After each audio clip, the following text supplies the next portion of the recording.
why isn't the defense putting on their own experts? And what big mistake did Pryor make on Monday and Tuesday? We're going to talk about that and a whole bunch more in this video. Got a lot to cover from Monday and Tuesday, days 8 and 9 of the Chad Daybell trial. I'll actually be doing two videos, one with the takeaways from trial itself, and the other one diving more specifically into the Latter-day Saint / Mormon aspects that might add some clarity and help people understand what's going on.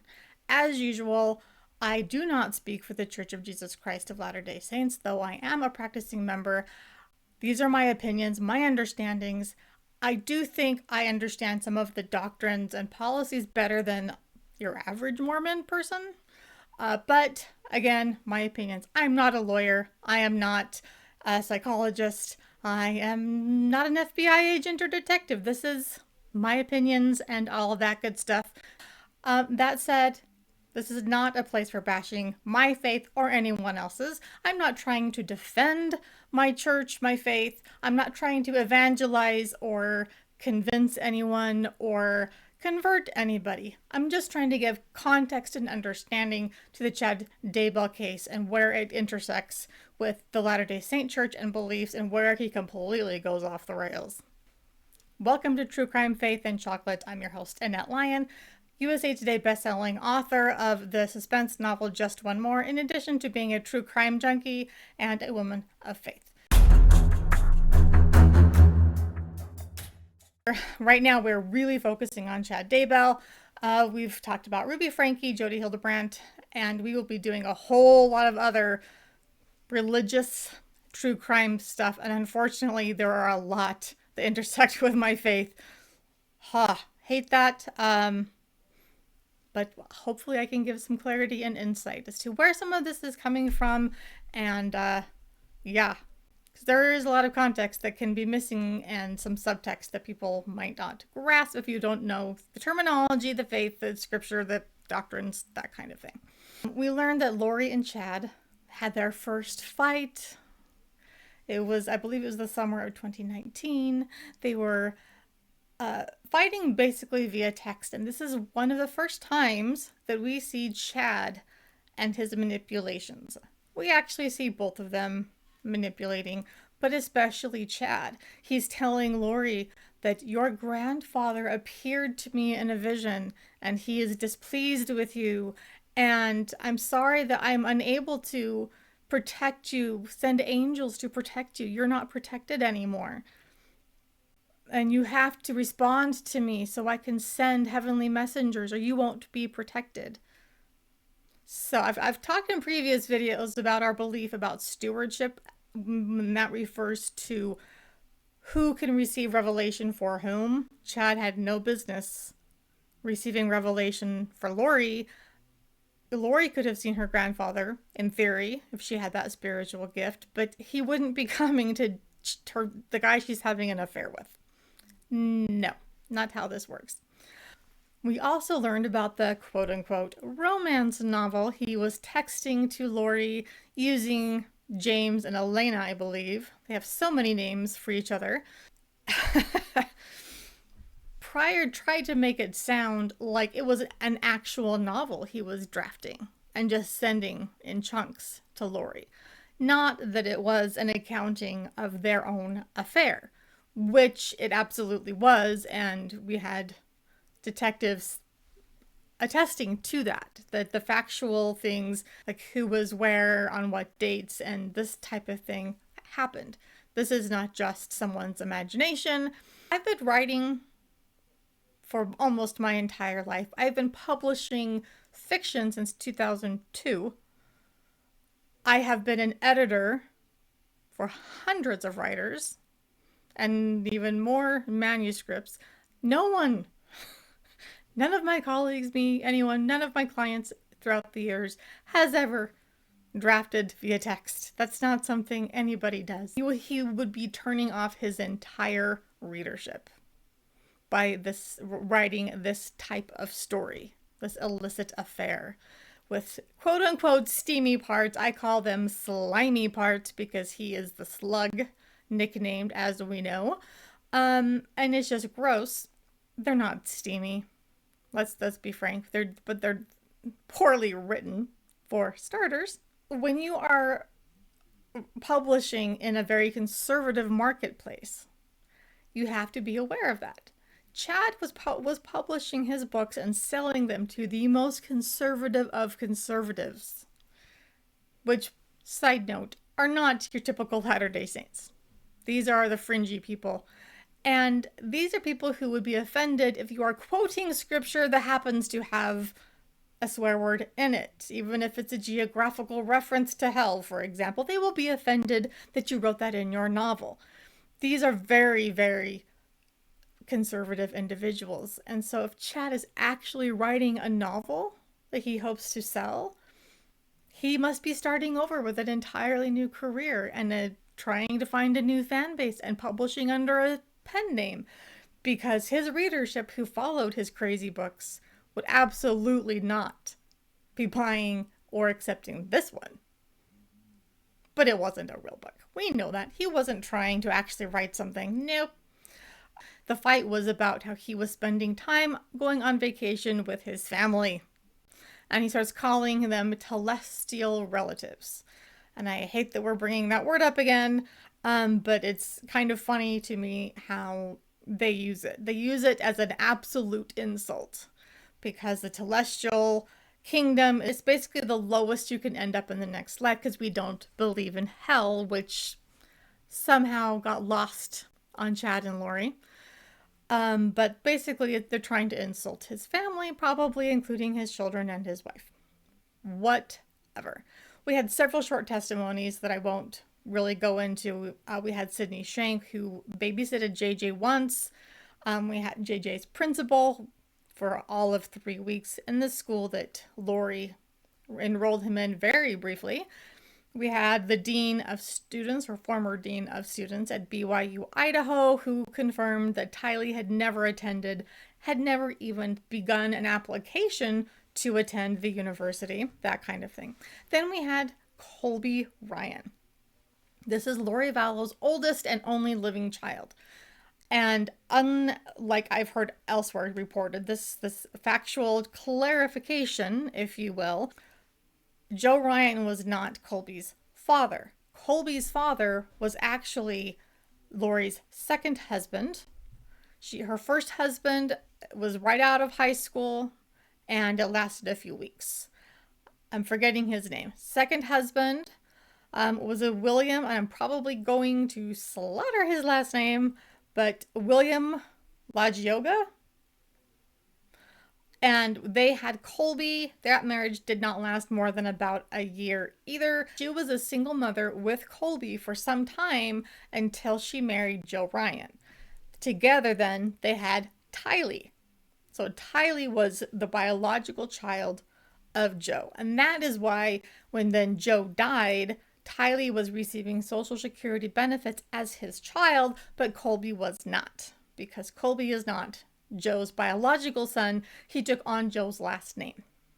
Hence Colby Ryan, even though Joe's not his father. He's a great witness. He gave some powerful testimony. He choked up when he saw pictures of JJ and Tylee, saying, yes, those are my siblings. He mentioned 2 other siblings he had that were step siblings, Charles's 2 sons.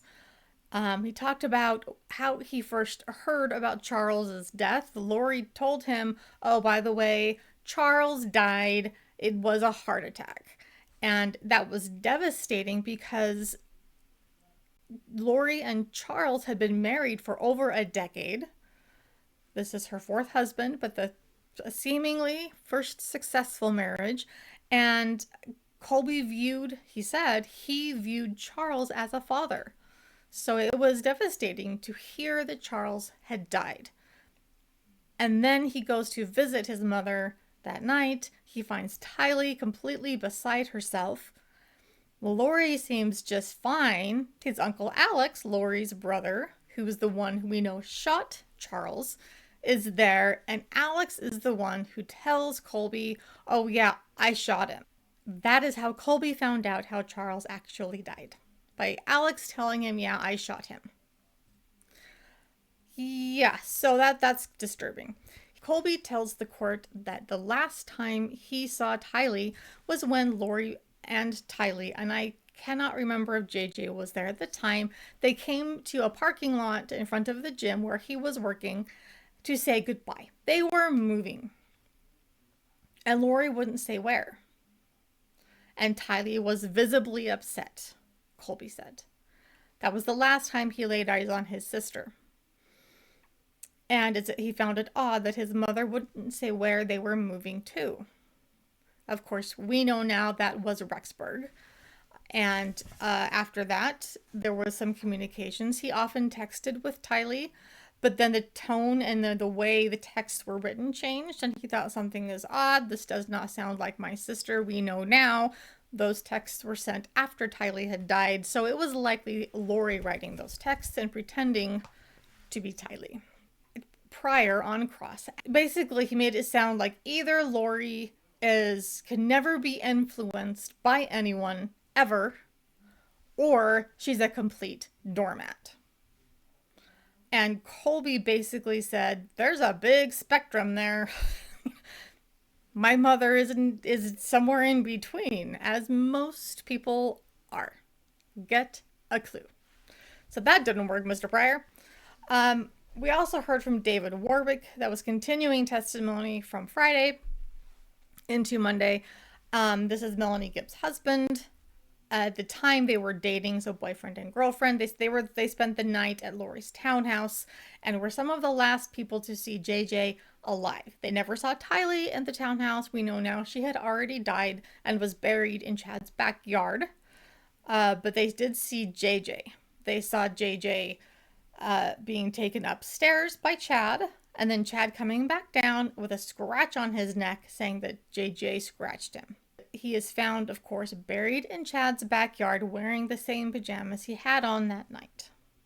And between cell phone data and a bunch of other evidence, we're quite sure that JJ died that night. David Warwick went into things saying that at first he believed that Chad was humble and kind and gentle, but later he saw a manipulative side. And that he had beliefs that did not go in line with David Warwick's understanding or beliefs of our faith. I will address most of those in another video, but just listing them, the 144,000 that Chad and Lori believed they were called to gather, the idea of multiple lives and probations, the concept of zombies. None of that felt right to him.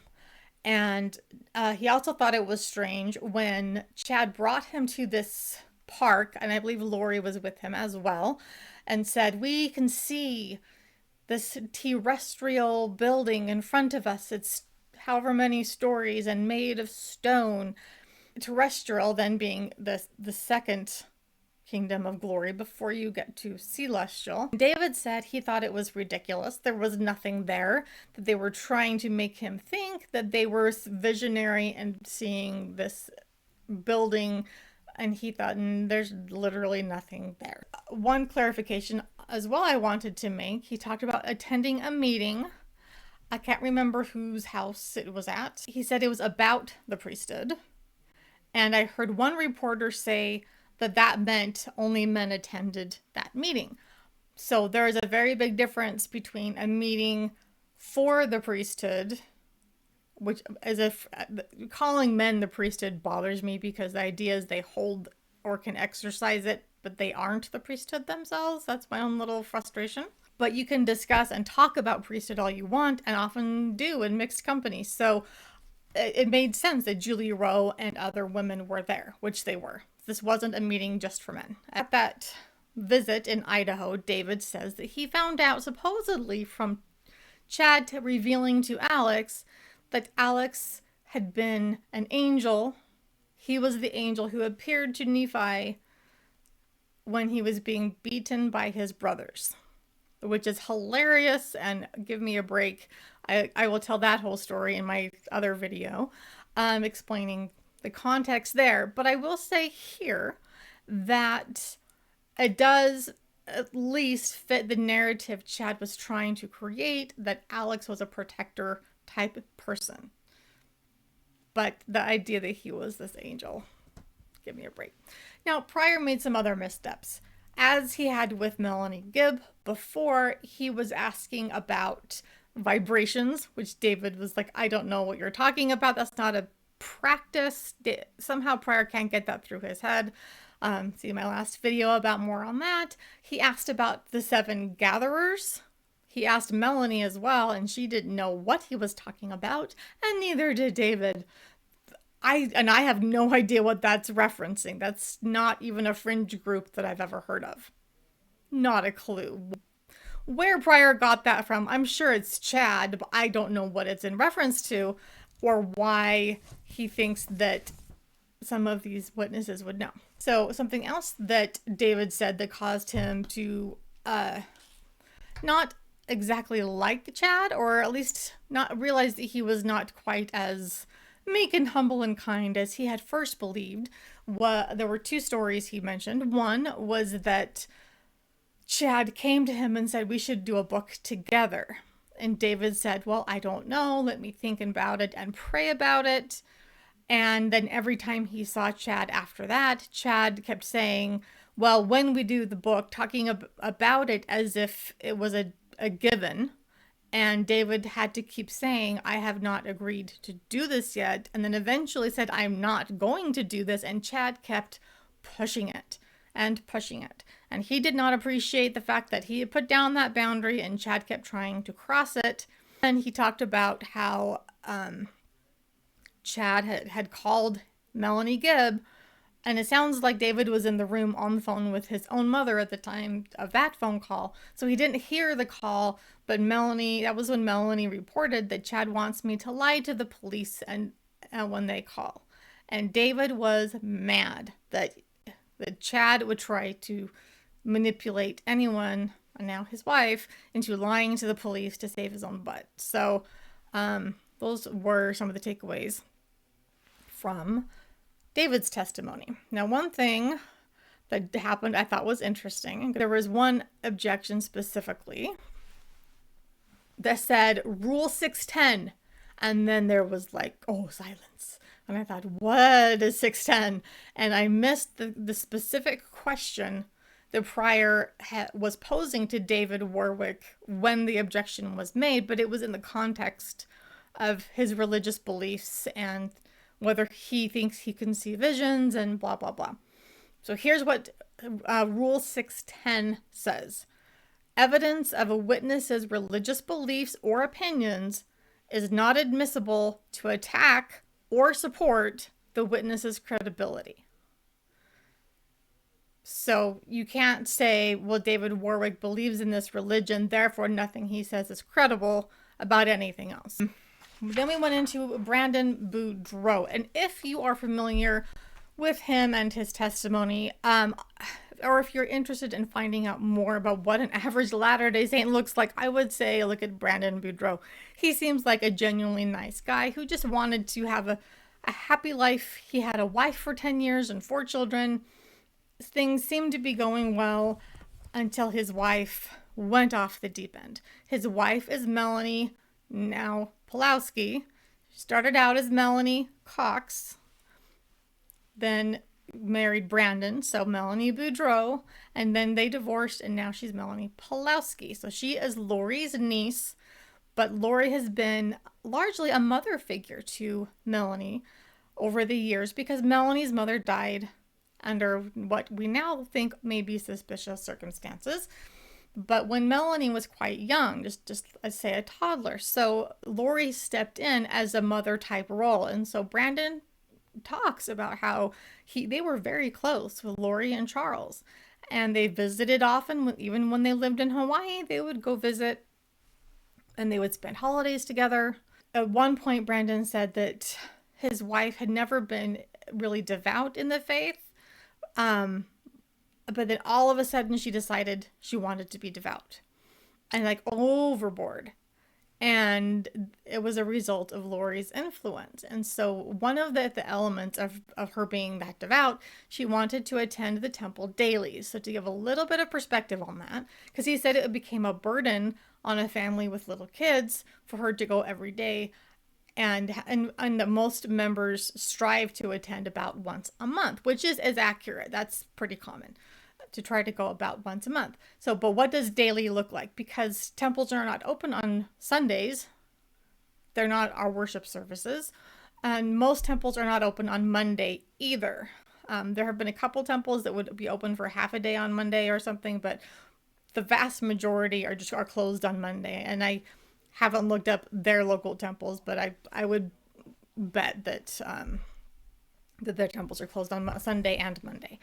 Some temples also have a half day only on Saturday. So we're looking at Tuesday through Saturday max for her to be attending daily. Most of the time, as an adult, you are doing endowment sessions, which take a good 2 hours being there.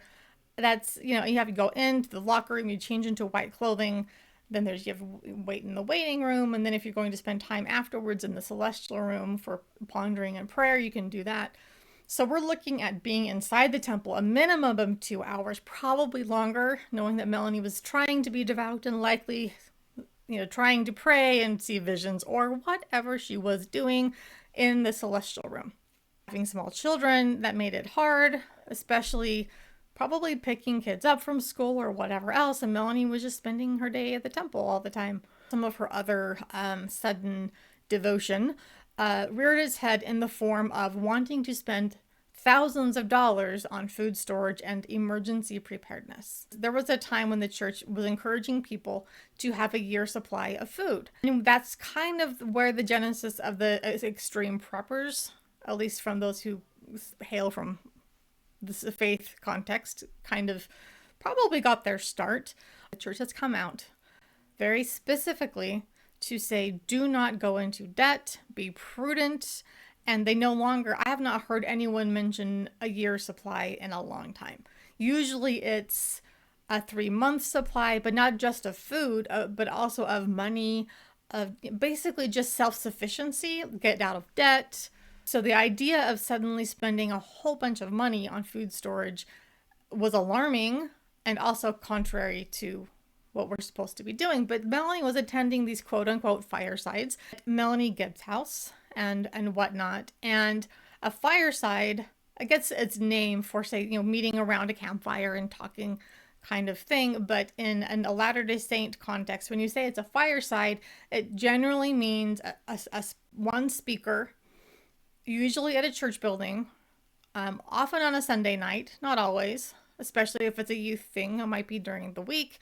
But it's generally something that is approved of by local leaders, and it's a speaker on a specific topic. These firesides were suddenly being held in individual homes without any church knowledge, and they were fringy topics, and Brandon wanted to attend, and he was told he was not welcome. He was not allowed to go, which again, red flags, spidey senses going off. Suddenly Melani was obsessed with trivia and minutia about the era of Christ's lifetime and trying to come up with theories of who did what and what else was going on. And while there's nothing wrong with being curious about those things, he said she kind of seemed obsessed with that to the exclusion of the basic core points and doctrines. And he actually told her that when he had served his LDS mission, that he saw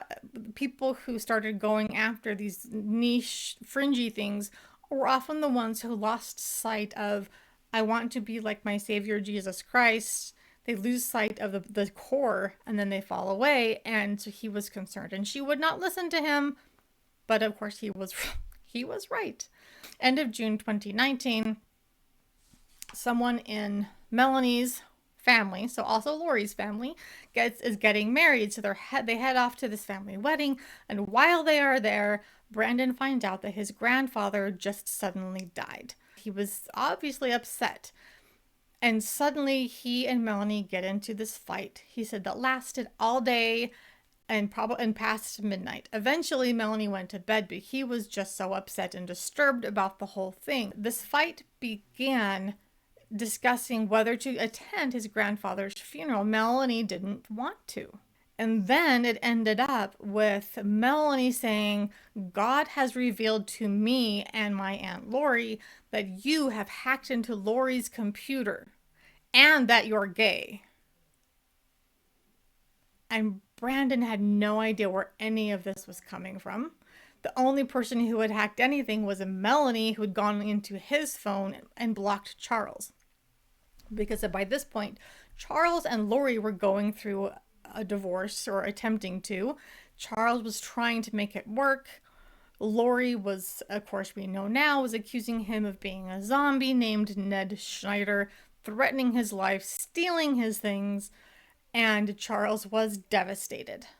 And it looks like Lori tried to reconcile and didn't go through with the divorce because she was hoping to get Charles's life insurance money when she had Alex kill him.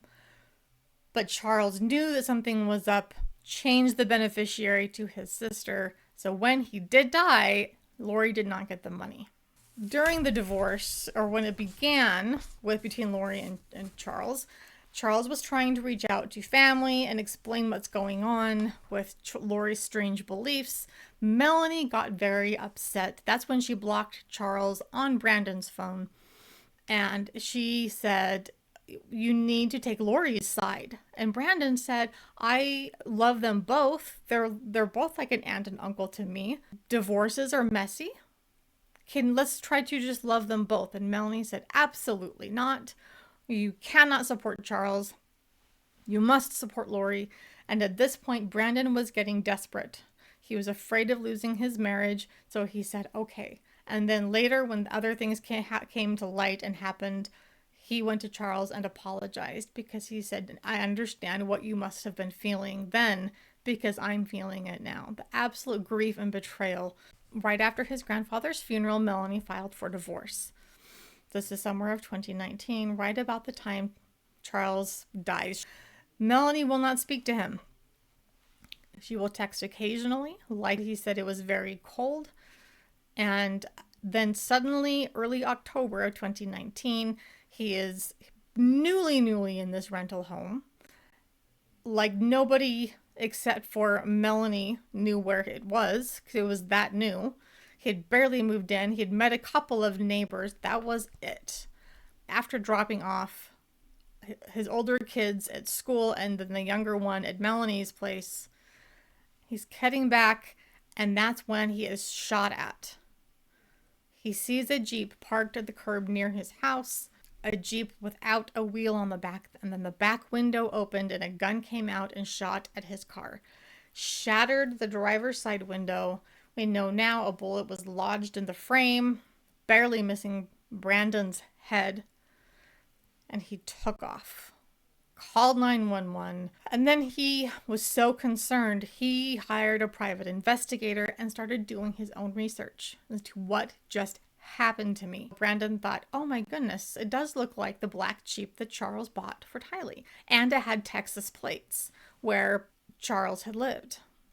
So Brandon, worked in insurance, and Charles had asked him about a policy on the Jeep.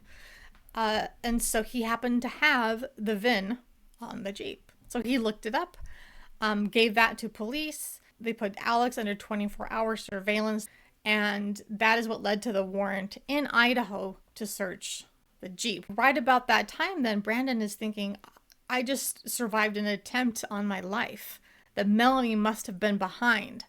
Melani and Lori sent Alex to kill me. So he went into hiding. He went to his parents' house in Utah with his children, trying to stay away from Melani and Lori. Melani tracked him down in Utah at a city about, 35 miles or so south of Salt Lake City, where she is in their garage and banging on the inside door, trying to get in. And Brandon's father is on the phone calling 911. You can hear he is panicked. He is upset. He says, this woman already tried to put a hit on my son. Now she's trying to break into my house. Come get her. So Melani was arrested on trespassing enhanced by domestic violence charges. Melani had already moved to Rexburg without the children without telling Brandon where she was going or why, because Melani had already drunk the Kool-Aid. During all of this, when he's doing his own investigation and hiring that private detective, he looked at the emails that Charles had been sending to the family, and that's where he found Chad Daybell's name, likely saying that Lori is following this guy and sending him inappropriate videos, and I think they're having an affair, blah, blah. So Brandon Googles Chad Daybell, and the first thing he sees is Tammy's obituary.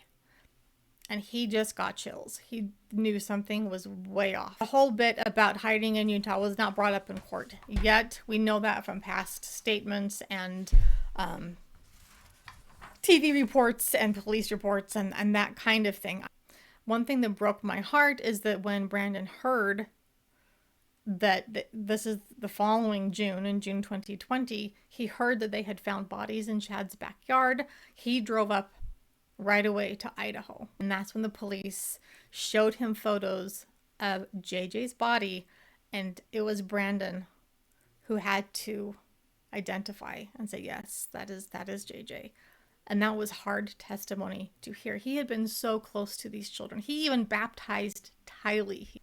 And having to identify his remains, that's just, even from a photograph, so hard. Then real quickly, we had two other police officers on the stand, Deputy Coulter Cannon and then Deputy Alyssa Greenhalgh. Looks like Greenhalgh, but they kept saying Greenhalgh. Prior keeps mispronouncing it, but that's how her colleagues call her. It's Greenhalgh.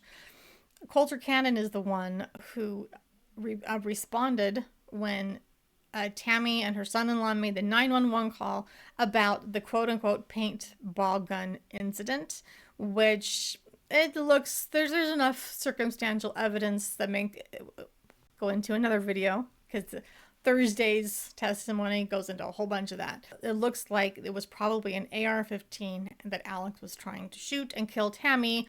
He had used the same kind of gun when he tried to shoot Brandon, and this was his second attempt at killing someone and failing, but not his first attempt at killing, because we know he previously had killed Charles just a few months before. Pryor did a lot of things, cross-examining Deputy Cannon, made a supplementary report after making his first report a couple of months later when his superior said, "You didn't include enough information, please add more."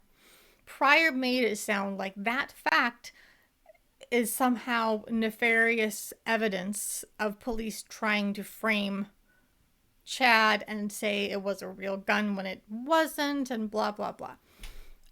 Additional reports or revised reports are not unusual with police. They just are not. I know a police officer, now retired, who used to get quite frustrated because he never knew which superior would be looking at a certain report that he made, and depending on which it was, like there's one street, this is in Provo, Utah. There's a street, it's 200 West, also known as Freedom Boulevard. And if there was, say, a car accident on that street, one of his superiors would say, "You called it 200 West. That street is Freedom Boulevard." If he called it Freedom Boulevard, the other superior would say, "That street is technically 200 West." So he couldn't win. So he often would have to revise and update or add new details to reports. That is not uncommon for police officers to do. Nothing nefarious. He also tried to get Cannon to admit that Chad was shy and humble, and that's why Chad wasn't looking concerned, rather than what is probably the reality that Chad, well, he wasn't worried. He wanted Tammy dead. He was probably annoyed that it didn't work. He's not upset. He didn't call 911. You're worried about the love of your life being shot at, potentially. Wouldn't you call 911? But no, it was Tammy and her son-in-law across the street, while Chad's watching TV in the other room. Probably saying, it wasn't a real gun, even though he did not see it. It was a paintball gun. Tammy wouldn't have known the difference, but she trusted her husband. Ugh. So as to the question of why in the world is the defense not bringing on their own expert witnesses, here's the deal. We're not to that point of the trial yet. In short, what happens is we've got the prosecution puts forth their main argument. They go first because they have the burden of proof. As they bring in witnesses, they will examine them in direct examination, and then the defense can then try to rebut on cross. Anything new brought up in cross, prosecution can do redirect, and then sometimes if some new information comes out there, then defense can then do recross. And the redirect and recross tend to be limited, and then they move on. But then when the state rests their case, that's when it's the defense's turn to bring out all of their witnesses. And that is why when we've been watching some of these witnesses, the defense has said, we will be calling them again, so please keep them under subpoena, because they're part of the defense's main case as well. In addition to the prosecution's case, defense bringing in any expert witnesses of their own won't happen until after the prosecution has completed their primary argument and has rested. So that's what's going on there. We do expect to have expert witnesses. Pryor has said there will be. We did not see any of this in Lori's trial because the defense did not put up any kind of argument. They said, we don't believe the state has proven their case, and we rest. So we didn't see that part of a trial in Lori's case because it didn't happen. But that's where we are here. At this point, the defense is not bringing out their own witnesses. It's only the prosecution witnesses and prosecution evidence. Another question people have asked is about what does it mean to have stipulated evidence? That means that prior to the trial, that there is so much like data with cell phones and texts and emails and all of these different things that to help speed things along, because this is going to be a long trial, instead of having to offer evidence on every single exhibit and then say, prosecution, defense, any objection, the whole process, they have, okay, all of the contents of Alex's iCloud account, admissible. All of the contents of Tammy's account, admissible. That kind of thing. So when they come forward and say, this thing that we're going to show, this exhibit is stipulated, all they have to say is it's number whatever exhibit. The other side, at this point prior, will look at it and say, yes, it is part of the stipulated list here, no objections, and then it's entered into evidence. So they don't have to argue it if both sides have already agreed before the trial ever started that these elements will be part of the trial and are admissible if they decide to use them. It doesn't mean they will use all of it, but it does mean we've agreed that these things can be used on either side and we will not object to that. So hope that helps on that count. A lot of things we are learning about court and Idaho law in particular. So hopefully that is helpful. Now, here is where, in my opinion, Pryor made his biggest mistake of these 2 days from Monday and Tuesday, is when he was talking to Greenhalgh. She is the one who was the responding officer at the scene to Tammy's death, her unattended death.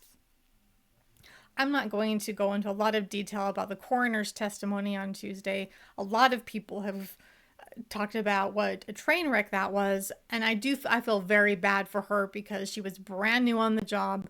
She is in an area of a state where it's an elected position. It's not a medical examiner. She's not a doctor. She did the best she could. She had only responded to a couple of cases before this of unattended deaths. She did the best she knew how at the time. But she did better as she got more information. She helped get the warrant to exhume Tammy, and she attended the autopsy in Utah. Anyway, it broke my heart how much she was under such attack. But Pryor's big mistake is he kept pointing out that according to her, Chad was the only emotional one in the house. His children, who were local, all came in and they looked like they were in shock. They were quiet, withdrawn, but Chad is crying and he's agitated, and Pryor kept harping on that dichotomy that Chad is so upset and his children were not. And all I could think of was it must have been a complete shock for those children. They lost their mother all of a sudden. I do think Emma probably had a clue. She knew that supposedly her mother would die young. Chad had told her he'd had that revealed to him. But I don't think the fact that they were quiet means much of anything beyond that they were shocked. Chad acting agitated and so upset, to me, is not the sign of a loving husband, but the sign of a murderer who was terrified he's going to be caught.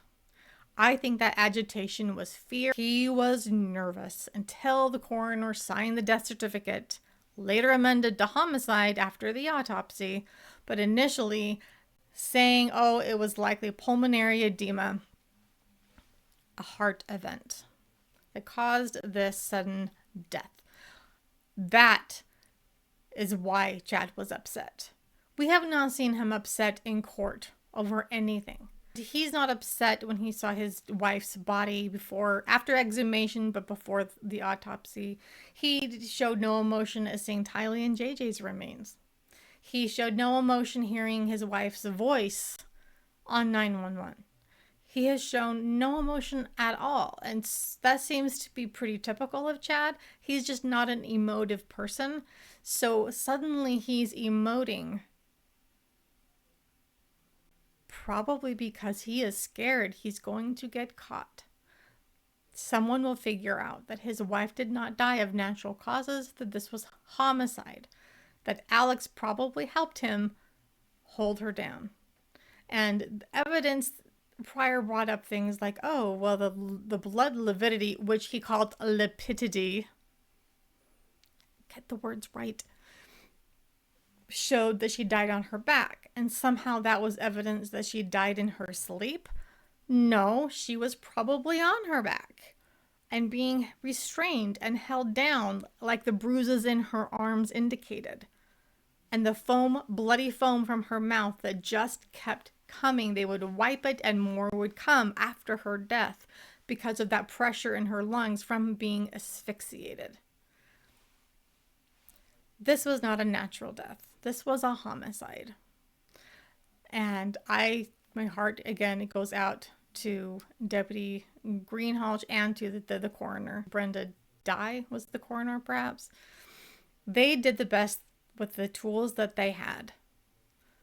When you know better, you do better. The coroner knew better. She did better. Later, got the autopsy, and it was the right call. But for me, Chad not reacting when Tammy was in danger, but reacting after she's dead. Not when she was almost killed, mind you. He knew that was a real AR-15. But when she actually dies, suddenly he's agitated. Suddenly he's emotional. He's guilty. He is guilty as sin. And no loopholes for a new trial. And so as much as Pryor is driving me crazy, if he needs to make objections every 5 minutes, hey, if that keeps Chad having his constitutional rights protected, bring it on, I guess. Even if you're taking off the judge, which he has done. Anyway, all right, stay tuned for my next video about the theological elements of Monday and Tuesday of the Chad Daybell trial. And in the meantime, go get yourself some chocolate because amid all this bitterness, you need something sweet.